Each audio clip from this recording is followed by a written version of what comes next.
Welcome to the final instalment of the 2020 Horse and Hound Awards in partnership with NAF.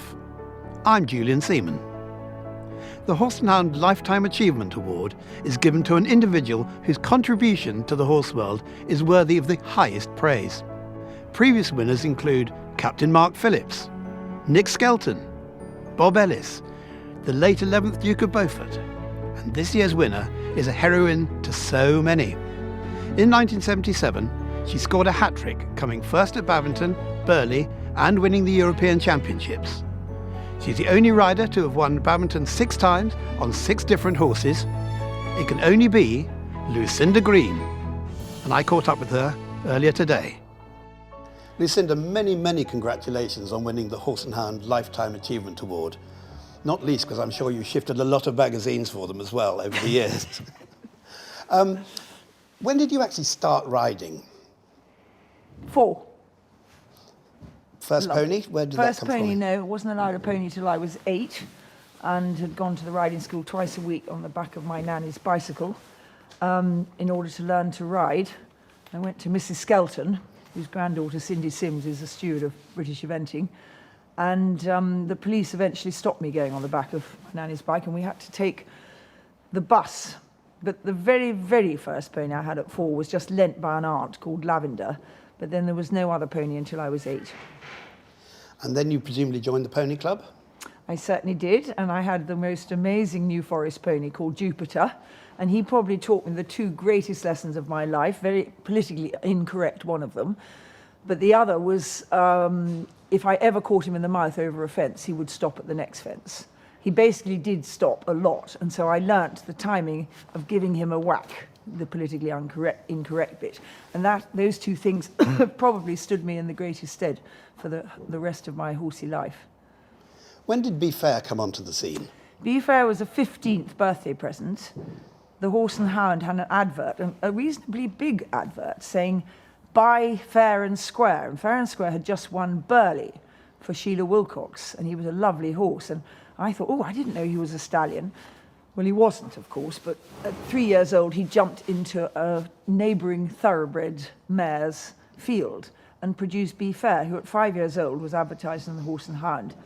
And Dad was in Australia developing the containerisation of British freight. Australia were ahead of the game and had already been doing it, and he was going to bring it back to England. And so Mum and I, the least sort of horsey of the 3 really, went to Birmingham to see him, and there was no jumps, and there was a driveway and a verge and a post and rails, not a huge post and rails that marked the driveway. And I thought, well, I better jump these post and rails and see if he can jump. And Mum said, the look on your face as Be Fair took on these post and rails out of the driveway was just so amazing that for £525 we had to buy him. Anyhow, Dad got back from Australia a few weeks later, and he looked at Be Fair and he said, you could at least have bought a horse with 4 feet. And he had a cut in wire, and it had slit his coronet band, and the whole of his foot had never did grow back. And it didn't actually cause too much trouble after the first year or so of sort of trying to patch it up, but it never grew back. Now, I think you're mitigating circumstances because you were 15, but you and Be Fair used to write each other letters, didn't you? Yes, I was at school, and he would write a letter on a nut bag, the inside, the brown bit of a nut bag, saying how he was enjoying wriggling his bare toes, Toez, in the grass when he'd had his shoes taken off for a holiday. But that was sometime later, because the first year he was a nightmare. He reared and reared and reared, and I was petrified, didn't know what to do. And he got sent to reform school nearby with Major and Mrs. Firth, who had to go down the road with a lunge whip out of the Land Rover window, because every time he saw a sweet paper, he just reared and spun and had to meet up with a lunge whip. But what really changed him after that initial discipline was he went to Tom Paine, who hunted him, and that changed him into a horse that a 16-year-old by then could ride. Now, I read that in your first book. Did you enjoy writing that? Gosh, I'm impressed, Julian. Up and Away, it's such a terrible title, but the publishers insisted when I wrote the biography of Be Fair that it was called that, because the story that horse was so extraordinary. From the age of 15 through 7 years, from the Pony Club through to the Olympic Games at Montreal, so many lessons were learned, so many terrible moments were happened upon, but somehow with help of others we got through them all. And I just wanted to write an account of how you should never give up. And the final crescendo at Montreal, when he rounded the corner at the finish and his Achilles tendon slipped off his hock and he was in silver medal position, and that was a crushing, awful blow, because he was the best thing in my life. I adored him. And he was standing there at the finish, kicking and kicking and kicking, and I thought, he's going to have to be shot, he's going to have to be shot, he must have broken a leg. Luckily, he hadn't broken a leg and he didn't have to be shot, but it was an extraordinary sort of the high of managing to get round the Olympic Games, and then the low instantly. But that is a little bit what horse life is about. Yes, we all know that, and all the Horse and Hound readers will be very aware of that. Yeah. Obviously, all of the top riders go to trainers through their whole career. Who were your early trainers? Well, I would say my hallmark trainer from the age of 14 was Pat Burgess, who's just a few days ago left for heaven at 90 years old. She was an amazing mentor, as well as an incredible horse person. She understood horses, she understood people, and at 14 she'd had me at a Pony Club rally, and Dad went up to her afterwards because he could see what a brilliant teacher she was, and she hadn't long been over from South Africa, where she was born, and married an English vet and came back with 5 children. And he said, Mrs. Burgess, would you take on Lucinda as a pupil? And she just looked at him, and she was the kindest person in the world. So this is so out of character. She just said no. And Dad said, why not? And she said, because she won't listen to me. And anyhow, she did, thank goodness, because the rest is history. She had the most incredible ability to teach.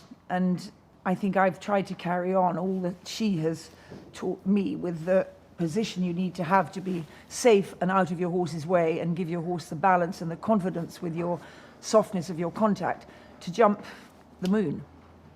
Now, in the late 60s, a new concept in eventing arrived in the terms of junior teams. When did you first hear about that, and did you have your eye set on that one day?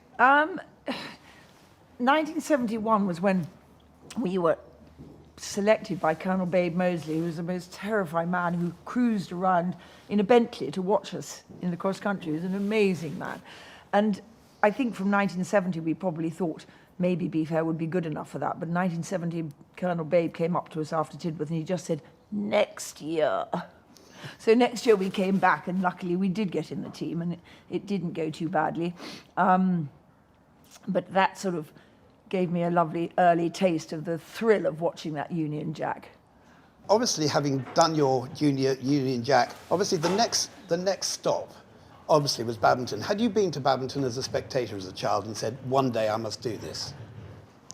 I'd been to Badminton as something very young, because my first memory is twofold. Is driving into the car park, still the same car park now near the quarry, and seeing a woman, I think she was wearing white top, black hat, white breeches, cantering through the car park. And this, little did I know, was Sheila Wilcox of Fair and Square fame in the future, taking a shortcut through the car park. And that was a vivid memory. And the other vivid memory was down in the coffin, politically incorrect to call it the coffin now, but down the little bank, over the ditch, up the little bank and over a rail, and standing level in the bottom of the ditch and just seeing these horses' tummies going over the top of me. I probably was only about 6 or 7 then. I don't think I ever thought that I wanted to do it, but I just remember vividly those two things. So, Lucinda, when you first entered Babington in 1972, which was, when you were very young, were you about 18 then? Afraid I was, yes. Yes, you see, I mean, it's so different now. So you're 18 at your first Babington. When you first walked the course, what on earth were your feelings? I shall never forget them. Mark Phillips, who was a flame at the time, walked the course with me, and I think he'd won the year before, so it was quite something to have him walk the course with me. And all I remember is, as I got to the quarry, which was by then over 3/4 of the way round, I had a flaming nosebleed. And I only ever had nosebleed when there was tremendous pressure.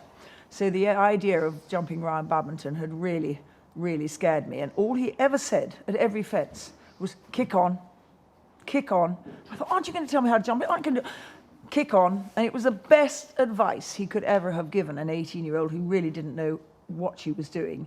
Mike Bullen had lent me his saddle because my saddle wasn't so nice, and he had a lovely old Giddon saddle that really sucked you into the horse. And with Kick On ringing in my ears and Mike's saddle, we did manage to get the whole way around something that I thought was completely unjumpable. And the only thing that went wrong, and a lesson learnt here, was I was wearing leather gloves, and when leather and sweat get together, it becomes very slippery, and I jumped Tom Smith's walls in 2, over the first one, pulled right to jump the second. The rein went straight through my hand, and Beefo went straight on. And the extraordinary thing is that if he hadn't and he jumped clear, he would have won that year. As it was, he was 5th with a stop, which was phenomenally exciting. Then, of course, there's Burghley and there's Babington, and you went to Burghley very early on as well. Things have changed now, but what was the sort of difference in difficulty in those days between Burghley and Babington? We always thought Babington was the most difficult course in the world because Frank Weldon was, quite honestly, the most extraordinary individual, and he would take ideas from all over the world and reintroduce them at Babington, where they were completely different. And we had ideas of his own, like the ski jump, where you came up to the ski jump, and as you trotted up to it, because you couldn't go any faster because the drop was so huge the other side, you were literally looking through the boughs, the upper boughs of the oak trees. You just saw oak tree branches. You saw nothing else because it disappeared. He had a phenomenal courage, a phenomenal ability to understand what horses and riders were capable. Terrified the riders, and the horses usually jumped it very, very well. But Burghley, I think, is a more difficult course to ride because of the undulations. In my day, you counted 10 hills to go up and down in a 13-minute cross-country, and it was a very difficult course to ride, but that's probably why I won Babington a lot more than I won Burghley. Let's now go to your non-championship Burghleys, all right? Because you've explained a bit about Burghley there. Kildare, now you did very well with Kildare. How do you get that ride? There's so many stories here, but I'd had the year from hell, really, in 1976, when Wide Awake had won Badminton and dropped dead in the prize-giving ceremony. Nobody still knows why. 3 months later, Be Fair, the love of my life, had finished the Olympic cross-country course with the Achilles as he came through the finish, snapping off his hock.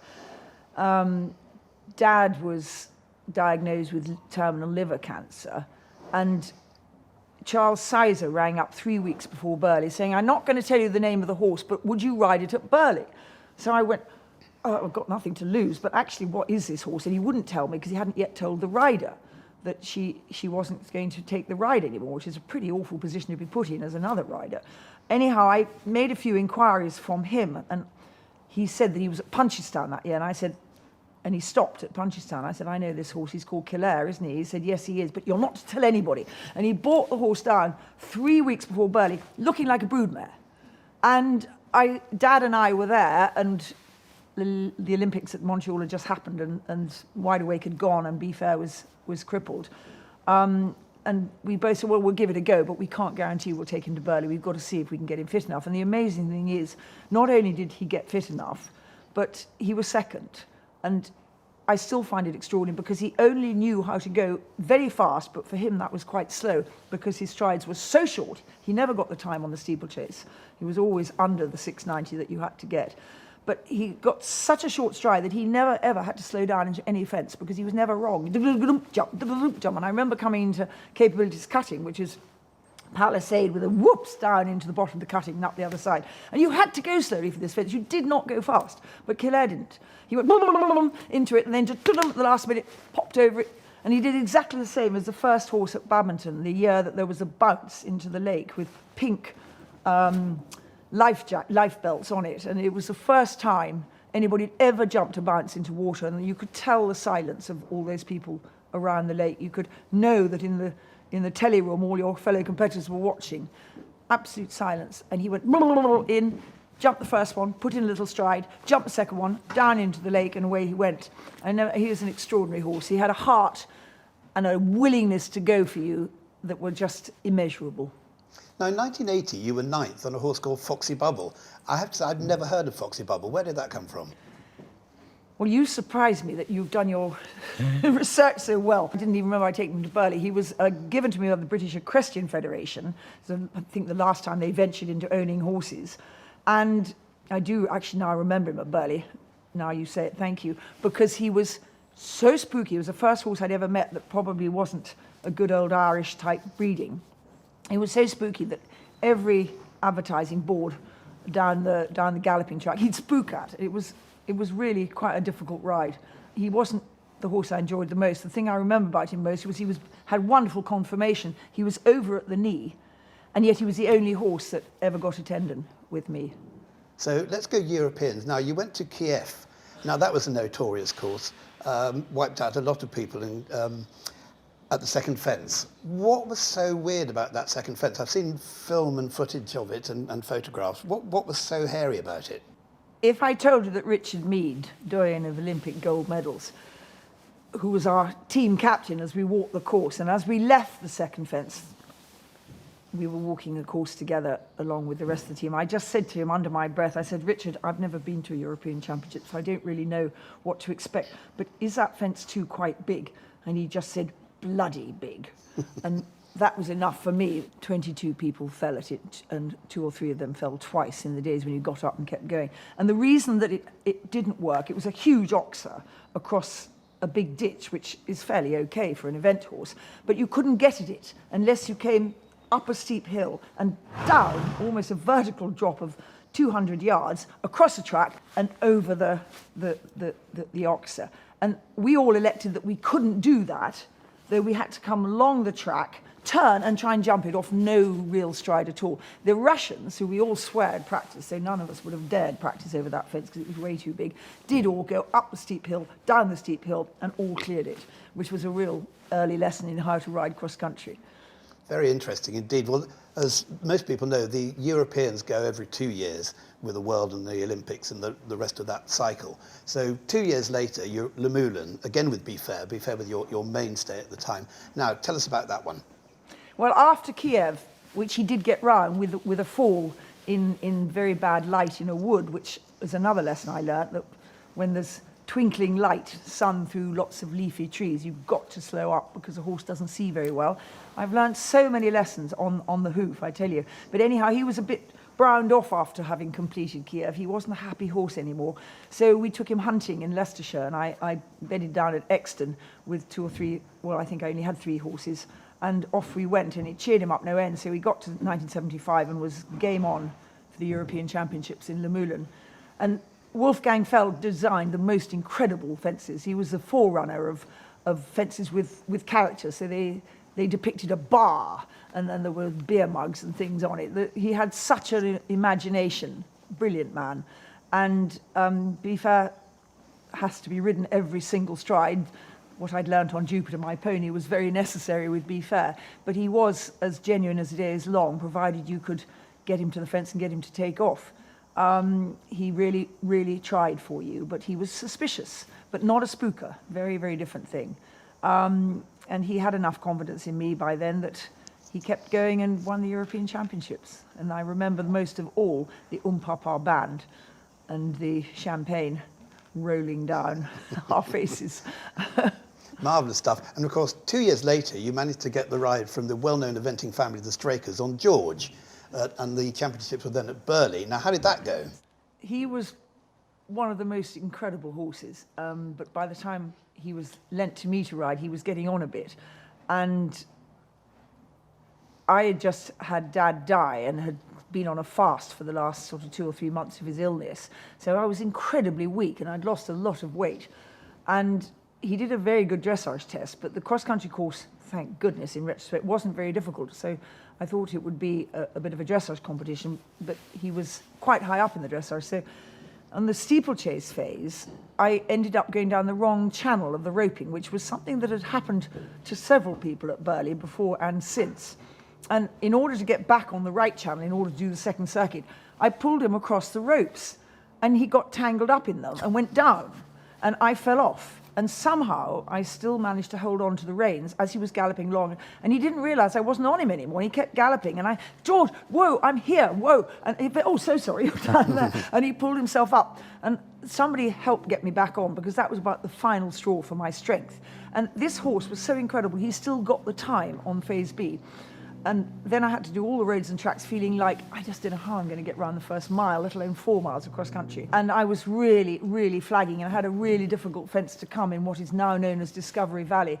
And I was going down the back of a wood, and there was nobody really spectating anymore, because it was where I was last to go for the team, and it was well to 5 o'clock. And this wonderful man in a tweed +4 suit in September raised his shooting stick as I galloped past, saying, "Come on, England! Come on, George!" And that gave me enough strength to gather this quite tiring horse together to get through Discovery Valley, that wasn't then, and on to the finish. He then had to jump a clear show jumping round to win the next day. And I didn't see it was possible, because he'd hit nearly every practice fence. And I was standing waiting to go in, and this appalling pain came on my thigh. And it was Dick Stillwell pinching me, saying, "Come on, girl, get in there." And it was just sort of snapped me into the reality of where I was. And he did jump by braille the entire course. He hit every single fence. Not one of them fell down. And he came out of that arena the European champion. Extraordinary. Dick, of course, was another great character from the training ranks, wasn't he? A wonderful, wonderful man who was a huge part of my life, along with Pat Burgess. And, of course, the Straker family commemorated forever, with Matt going round Burley and Babington on George, and Karen, now Dixon, going round the Seoul Olympics on her wonderful Get Smart, Too Smart horses. So your first World Championships were in Britain, which is really nice, at Burley. How did that go? That was with Be Fair, but I don't really remember very much about it at all. I remember very well the next World Championships at Burley. That's probably scratching the barrel of my memory too much, but I think you told me that he was 10th, so maybe that's why it didn't feature as big in my mind, because he'd done so well to win Badminton the year before. In '78, the World Championships moved on to Lexington in America, and it was very, very hot and humid, and it was a bit of a disaster, wasn't it? That one is engraved in my memory like it was yesterday, because I had the wonderful thoroughbred Village Gossip, who had a particularly interesting childhood and hated the bit, which meant he couldn't do dressage until he was 15, when he learnt that it was okay. And he ran away round every cross-country course or steeplechase course he ever did. And I had to learn to go with him. He came to Lexington where it was something like 90% humidity, and he was first to go for the team. And he did his usual on the steeplechase course. And he did his usual on the cross-country course, and 3/4 of the way around, even the cork fell out, and he fell into the Serpent, which was a post and rails at angles going into water, and he fell in it, and I came up completely black, got back on, very carefully finished, because I could feel he was tired, but I had to finish for the team. And it's there that I wrote a very emotive article after that, saying, this is not a team sport. You have to be able to ride your horse for his sake, not for your country's sake. And I kept him going all the way to the end, because I had to for the team. But the poor horse had a heart rate, a stunning stationary heart rate of 20. Most horses' normal heart rate is 40.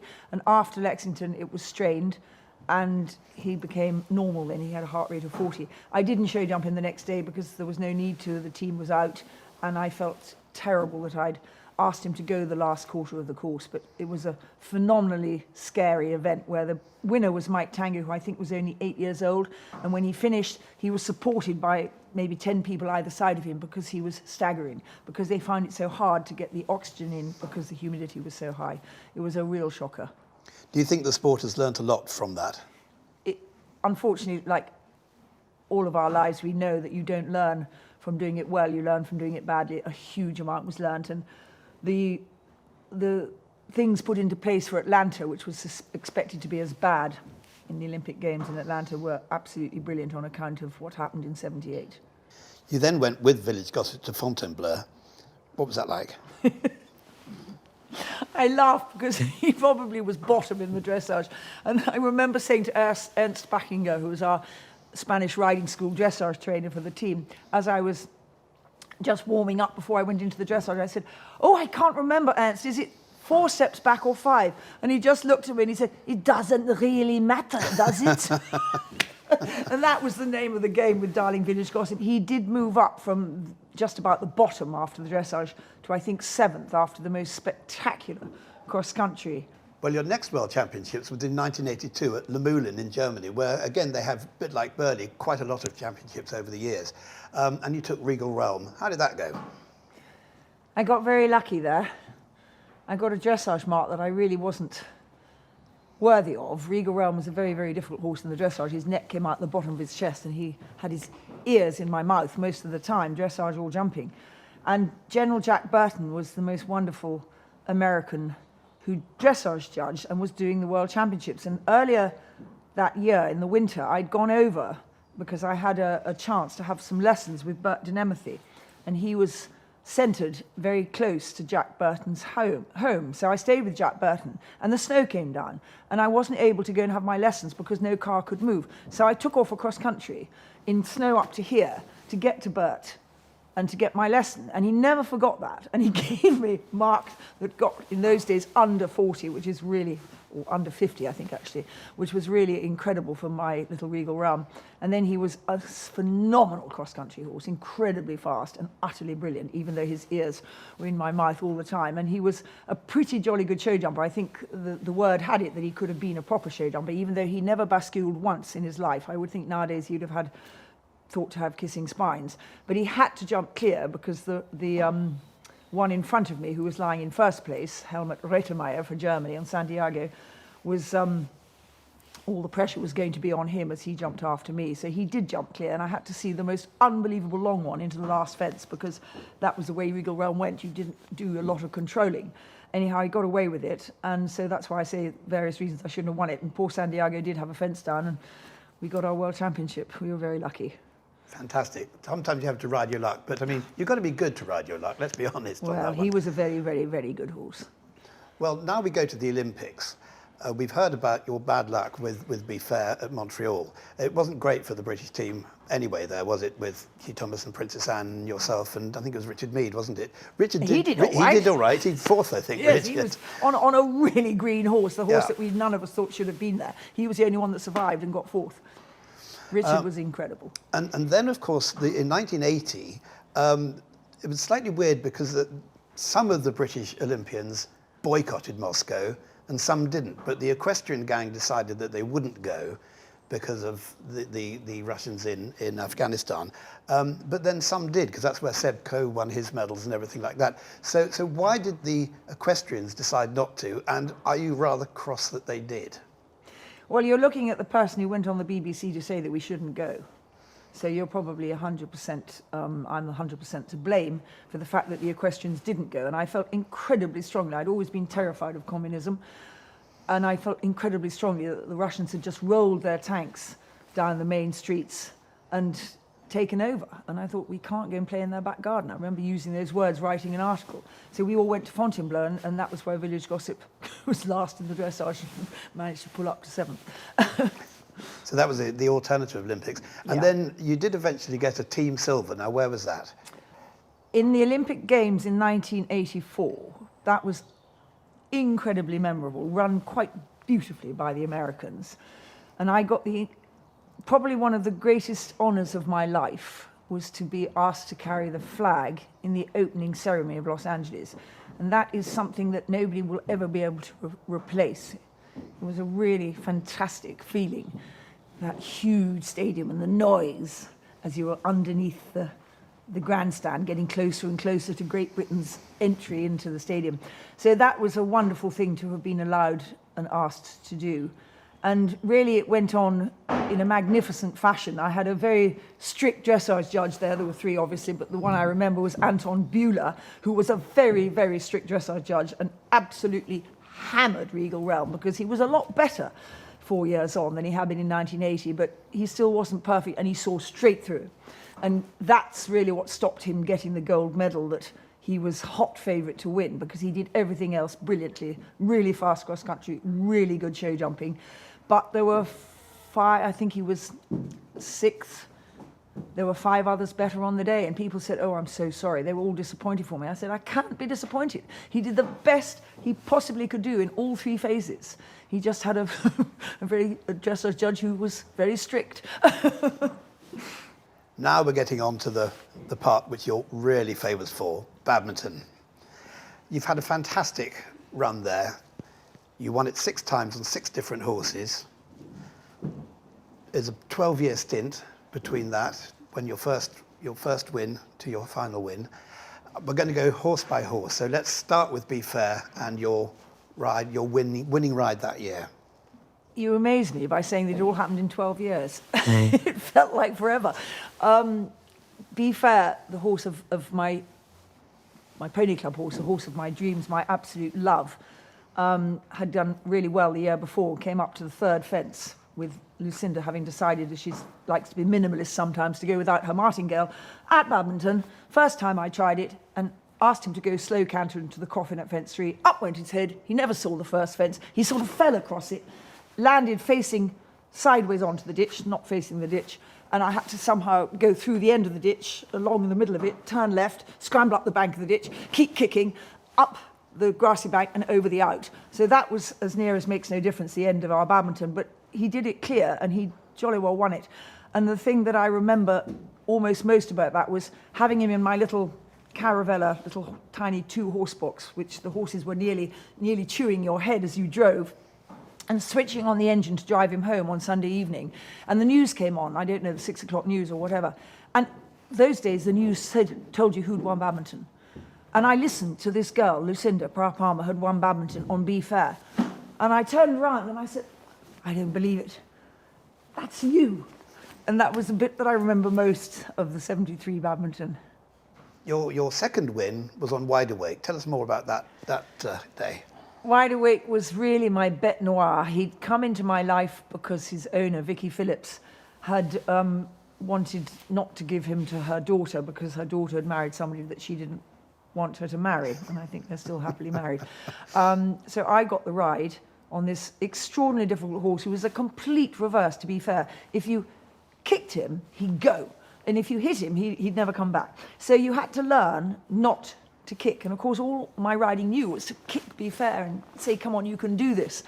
And poor Wide Awake had a long time before he gave me the message that that wasn't how he needed to be ridden. And he hit a lot of fences. He was the only horse I think I've ever had that would not stop. And I think that's almost not such good news because they just hit them instead. Eventually, I learnt to ride him, and he won Buccaleau the October before he came to this Badminton. And as I walked Badminton, I had this extraordinary feeling that he was going to win. And this was Wide Awake, the horse I'd found so difficult to learn how to ride. And I didn't know where that thought came from. But he duly did, and he gave me a cross-country run that barely frightened me, and that was something for Wide Awake because he hit a lot of fences. It was big enough to set him up. And he was absolutely brilliant. He always jumped a little bit hollow, but he was braver than brave, and that sometimes worked against him, as I've said.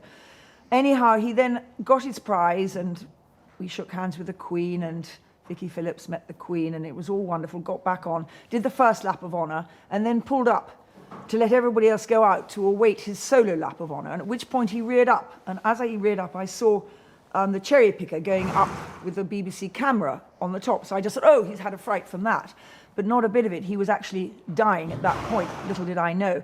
And he then galloped around the arena without his back end working at all, just being dragged around by his shoulders, with me hanging on, skiing around the arena, missing the oak trees, getting a few show jumps, and came almost back to where he'd started and just dropped. And you can imagine that. It's such a wonderful moment when somebody's winning and the whole crowd is behind that person, and it's a beautiful moment of unison of the whole area. Bang. And I don't really remember much, but there's a lovely picture of Princess Anne and Mark Phillips taking me away, and poor Vicky Phillips distraught. And that's where I remember sometime later Pat Burgess came into the stable and said, right, when something terrible has gone wrong, you have to do action. Come on, we're going to muck out. And together we mucked out the stable, and then we went back up to the tent and we had champagne and we drank to him. And we never did know why he dropped dead, but they think it was a vagal nerve arrest. In other words, when a horse gets very, very excited, and he was a horse that he couldn't really go hunting because if he had to queue for a gate, he was probably the first horse that put me in hospital, because if he had to queue, he just petrified. And the whole hunt went And 10 minutes later, he relaxed and went. So there was something going on with his heart, I suspect. And I remember the reason he put me in hospital was because I couldn't queue for the gate, so I just went and jumped some unjumpable fence to the side of it. And that was the end of that. Real nuisance to the rest of the field who had to cart me off. But there was something, they think the vagal nerve comes on when the horse has an anaesthetic and his heart races to bring him back for the anaesthetic, and the vagal nerve just slows it down. They think it got stuck on. They don't know. But anyhow, he went out at the very, very top of his career. He was brilliant, and I wouldn't have said that about him at any other event. Now, we've spoken about George at Burghley, having won the European Championships. Now, George at Babington. George was already of some age, and I always suspected that I was told he was younger than he really was. He felt an old horse from the beginning, and I only had him 3 weeks before Badminton, and one of those weeks he had a poisoned foot, so he didn't do anything. So he turned up at Badminton, he did a reasonable dressage, which wasn't my forte, but in those days I wasn't a lot worse than everybody else. He went around the Steeplechase, and he took the ground line of the open ditch with him and left it across the birch fence. I remember on the second circuit we were jumping this ground line, this open ditch with the rail across the ditch. So I thought, oh my God, if he does that to a steeplechase fence, how is he going to get round this cross-country course? Because he hadn't given me a lot of confidence jumping. He hit a lot. And I came into the box. I'd already had a round on Kildare, and he'd been the first horse to bounce into the water and put a little stride in. And I said to Mrs. Straker, I said, I don't know how he's going. Should I go the slow way at the lake? I don't know how he's not going to fall bouncing into that lake. And Mrs. Straker just looked at me and she said, Lucinda, he's hunted. He'll look after you. And she was so right. He went absolutely brilliantly, to the extent that the whole of the front of the vicarage ditch at the trapeze bar, not the vicarage corner, which is just a plank over the ditch with no apparent ground line, the whole of that ditch gave way as his hind legs pushed off to jump it. And I got a picture of the whole thing happening. And somehow he just found extra strength in the air, even though he hadn't got it from the takeoff, and got over this fence and landed it and went on. It was terrible, terrible conditions, and he was just about last to go. And he deserved every inch of that win, because he was an old horse just pulling out the bag, something that I didn't know horses had. Now, we've spoken about Kildare before, because all the horses that you've won Badminton on are also completely different, which says a great deal for your horsemanship. So we've heard about Kildare at Burghley. How did he tackle Badminton? I think it says a great deal for people like Pat Burgess, who were brilliant at teaching me to understand how horses needed to be ridden, how they told you, you didn't tell them. And that stayed with me forever and helped me hugely through this time of learning these different horses. But whereas George was a really class horse, although by then he was getting a bit old and a bit difficult to keep together, Kildare was a hunter who had a very, very short stride and never took a pull. You just had to let him go at the speed he wanted to go, very fast, little stride and over. And he, with a heart the size of almost an unimaginably big heart, and I called him, his middle name was Try. All he wanted to do was do it for you. He had these beautiful big eyes, and he just did it for you. He just wanted to. And he's the only horse, I think, in history to come first, second, and third at Babington. And he's the most unlikely event horse you could ever wish to meet. But that's what heart does, and he had it. 83, Regal Realm. Another incredibly classy horse that was young enough to be classy. I think I bought him from the Alternative Olympics. The Australians came over and were forced to sell all their horses. They sold them all for £20,000, but Regal Realm had been the reserve, so they sold him for 10. And incidentally, the only practice fence there was at Fontainebleau for me to try him over was the crowd barriers, the metal crowd barriers. All the jumps had been taken away by the end of the show jumping day. And I remember Bill Roycroft, whose horse he wasn't, he was Merv Bennett's, giving me an absolute stripping off for daring to jump somebody else's horse over metal crowd barriers. And I'm saying, I've got 10,000, I wasn't saying this to him, I was terrified of him, but I was saying to myself, £10,000 is all I've got in the world. I can't just buy this horse without having felt if he can jump, because we hadn't seen him jump, he had been reserved. Anyhow, he came home and he went lame within a month. And he went crippled lame. And he was the first horse, I think, certainly that my vet now, FEI vet, Paul Farrington, had ever given a hyaluronic acid joint oil injection to. And he stayed unbelievably sound for 5 years. He only needed one more of those injections 5 years later. So I was incredibly lucky, because I saw all this money that I had in the world just gone in a few weeks because he was lame. And what had happened was his joint had just dried out. and he needed this joint oil put in, and he was brilliant for the rest of time. When he came to Babington, he was a year off the Olympic Games, and he was a spectacular ride. He was very, very fast. I always understood his sire was a Melbourne Cup winner, but when I looked into it last year in Australia, when I was over there, because somebody questioned me, of course there was no Melbourne Cup winner that was called Taunton, so I lived on that premise for many, many years, but he was very, very fast and a thoroughbred. Dressage was difficult because he was shaped the way he was with that very ewe neck and his ears in my mouth, but he made light of every cross-country course, and I just adored that horse. He was magic, but he was a hard horse to get to know mentally. He took a year before he'd look at me in the stable, yet more time before he would cuddle. Polos, he didn't know what they were. He certainly didn't want them. He'd learnt to be totally isolated. And I think because he was a bush pony doing jackaroo's jobs for the first 7 years of his life, and when Merv Bennett went to Sir Alec Creswick's huge station in Victoria, he picked him out because he was the horse that all the jackaroos wanted to ride. And they wanted to ride him because he was so quick and so sharp. And if he ever stepped on a twig and the twig shot up, he thought, snake! And I mean, it was all you could do to stay with him. He was so fast, and that's why all the jackaroos wanted to ride him, because he was so quick at cutting out the cattle, and he brought that quickness into his cross-country. He was a really brilliant horse.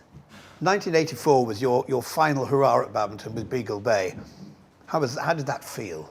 Well, I didn't know it was going to be the final one. I still actually was hoping to make it 7, because 7's my lucky number, but I think I might have missed that moment now.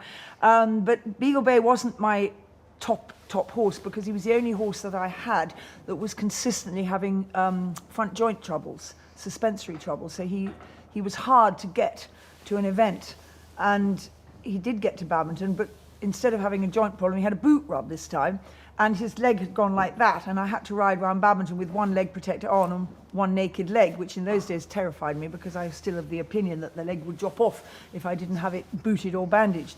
Anyhow, he has got some of the most amazing pictures coming into the quarry when we had to jump off a downhill slope, up an open-faced onto a bridge, slide across the top for half a strike, jump off, turn left, go up that steep bank out the quarry and jump the wall on top. That was some fence, and that was pretty near the end of the course. And I've got this wonderful picture of him coming through the dust on top of that bridge with one boot on and one boot off. Anyhow, he was amazing. He was really half pony, and I never thought he would be a Badminton winner, but it was after him and Kildare that I started to think, well, maybe any horse, if you're lucky enough to train it right, can win Badminton. And it's then that I started to train any horse that came my way. And of course they weren't. They all have to have a very, very special quality, which is really hard to identify. And it's heart, it's spirit, it's the wanting to do it for you. And however much you may think you can see it in a 4-year-old, I don't think you can see it. I always used to say you don't know if you've got a Badminton horse till you've gone round it the second time. The first time they might have done it out of shock and horror. The second time is when they're really a good horse. When did you develop your patent safety forward leg seat? It was rather upset me that Matt Ryan said he copied my seat, because he used to ride with a very exaggerated forward leg, which there's a few pictures of me doing that at Babington too. But on the whole, what Pat Burgess was so insistent that I developed was a secure lower leg, which was having tremendous weight in the heel and using that as my pillar of support to be able to give my horses whatever freedom they needed. And I often say that the only reason I think 6 horses were good enough to me to win Babington for me was because they absolutely knew, thank you Jupiter, the 13-2 pony that wouldn't jump if I caught him in the mouth, those 6 horses absolutely knew that they were never going to be impeded on the landing, that they always had the freedom of their head and neck, which is effectively their 5th leg. And that was something that I felt I always could do, because I had been taught by Pat this incredible secure lower leg, and every now and again, yes, it shot forward if I was particularly scared of the drop or whatever. Slightly contentious, but do you think this generation of riders quite understand that safety seat? They've got it. I can wholeheartedly say that there's only 3 people in the world at top level at the minute that are in the process of getting it. A few years ago, they absolutely didn't have it. The rest of the world, and I was helping write Pat's obituary yesterday, and the rest of the world really has understood the importance of that security of the body, with the lower leg being the main factor. What they haven't understood yet a little bit is the freedom that horses need on the landing, that little inch more than some people give. And I think that's the old dressage hands, because you don't let the reins run through your hands in dressage. Cross country, you've got to let the reins run through your hands so much because your arms aren't long enough. Were you sad to see the roads and tracks and steeplechase phases taken out? I hated the steeplechase phase. I was so pleased when it was finished, because it was so easy to do something wrong, and at 690 metres a minute, you paid for it if you did. So it was a huge relief always when the steeplechase phase was over. So when it went, I was delighted. But in retrospect, and I was told at the time that it was much encouraged by the Germans because it would favour the warm blood horses, and it was the Infanta of Spain, who was the head of the FEI, who didn't like one or two things that happened at Sydney, and said we must take out the speed endurance phase because we must have a safer picture across country. And little did she understand that taking out the speed endurance was actually going to create a much faster cross country and therefore potentially less safe. What I think has actually happened, I don't think cross country has become less safe for being faster. I think people are still very respectful of the fences, but the type of horse that's come in doesn't have the quick reactions of the horses that we had to a penny in the old days, because they move beautifully, they jump beautifully, because they've got to get a good dressage, they've got to be clear on the show jumping. It's really a three-phase event now. And what really worries me most about the way our sport's going and the way course designers are so often so frightened, so fearful to actually test the skill of the rider and the horse. I see it not too far down the track. A dressage test, a show jumping test, and an exhibition cross-country round. And I'll fight till the end for cross-country to be the heart and the core of the sport, because if you are wanting to do dressage or show jumping, you've got those sports, go and do them. But cross-country must remain the core, and we've got to have the courage, and I say it with such feeling, to follow the likes of Eric Winter, who've had the courage to build Babington the way he has, with flowers and bushes missing, and just proper challenging tests that people have gone, Eric, what have you done? And they've worked, and they haven't worked. But basically, it's a skill of the rider and the communication that rider has with their horse as to whether they can answer some of Eric's questions at that top level. And we need that courage from course designers. There's so much worry now of having a horse fall and having this and having that. None of us want to hurt our horses. We are absolutely adamant about that. But we want this sport to be a test of the cross country as well as the dressage and the show jumping, not just a test of the dressage and the show jumping. Amen. Now, we're of a certain age, dare I say, Lucinda, and over the years, quite a lot of previous Badminton riders, kids are now riding there. Now, your daughter Liz has been round. Can you tell me hand on heart whether you were more nervous watching her go than when you ever were when you were a rider? Totally and utterly different sort of nerve as my mother, who took whatever those tranquilizers are called, lots of people take, before the dressage, because be fair was such a nightmare in the dressage. She didn't bother to take them forward cross country. She coped with that. But I know exactly how she felt, because when you're nervous and about to do it, once you've gone through those start flags, you've got that beam is so strong, that focus is so strong, you hardly even hear the clapping. You might hear it when you leave a fence, and you're terribly grateful for it because it really gives you heart to go down to the next fence. But you are in such a channel, such a tunnel. When you're watching, you're not in that tunnel. You just have to watch. And because Lissa was very unwell that first Badminton, and because she had a horse that had a great deal of falls at the higher level before that horse persuaded us to buy him, because he was such a charming horse, I didn't see with her state of being so unwell how she could ever gather him together, because he was completely made on his forehand. He was 15.3 but 6'9" rug, very long horse. I didn't see how she could have the strength to keep him going the whole way around Badminton. So as she came up through the collecting ring to the last, into the main arena, to the last Mitsubishi fence, I just ran from the tent to the finish. Very,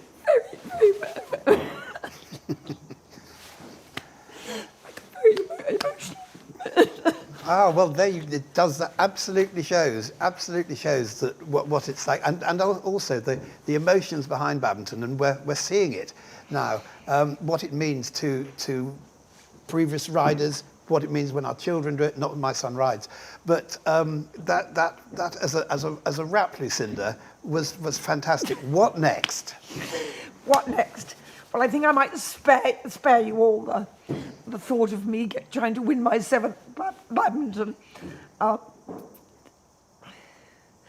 It's still the most magical place, and I pray to God that this next generation can take it on with all its magic. It's a huge change from Frank to Hugh, a huge change from Hugh to Jane, and an enormous responsibility on the new Duke and Duchess, but I feel sure they will carry it through in the way that I can look down from up there thinking, good stuff, well done.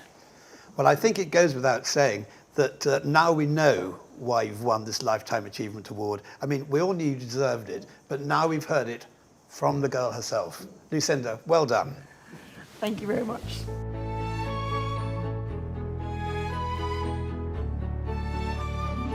Well, Lucinda, well done for winning the Horse and Hound Lifetime Achievement Award. Fantastic, fantastic effort. It's totally deserved. Now, your prize for this is not least a case of Cabaya Oscuro Cava, 2 samples here, and your fantastic trophy to go on your mantelpiece there. Horse and Hound Lifetime Achievement, Lucinda Green, Horse and Hound. Oh, that's. I'm very touched by that. I really am, because basically what I've done with my life has been a huge, incredibly exciting journey with the help of so many people. There is no way you can do this on your own, and yet I get the award. And I know everybody who wins a race says the same, couldn't do it without the team. It isn't just me, I'm just the lucky one who got the name out there, because my goodness, we've had some fun. Heartbreak, gosh yes, but some amazing moments. We reckon it's out of 10, it's 9 disappointments to 1 fabulous moment, and I've had plenty of those 1 out of 10 fabulous moments, and I'm incredibly grateful to the Horse and Hound for recognising this and giving me, on behalf of all those that have made it possible for me to get there, this wonderful gift. Thank you very much. Thank you, Lucinda.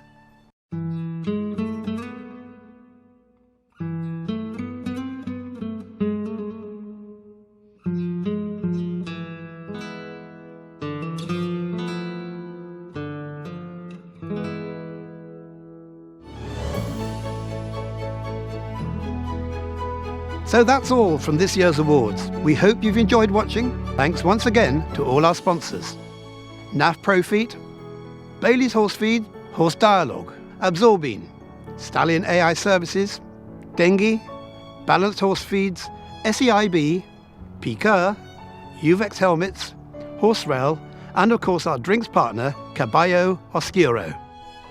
Catch up on all the other winners celebrating this year's awards, available now at horseandhound.co.uk/awards. Have a happy Christmas.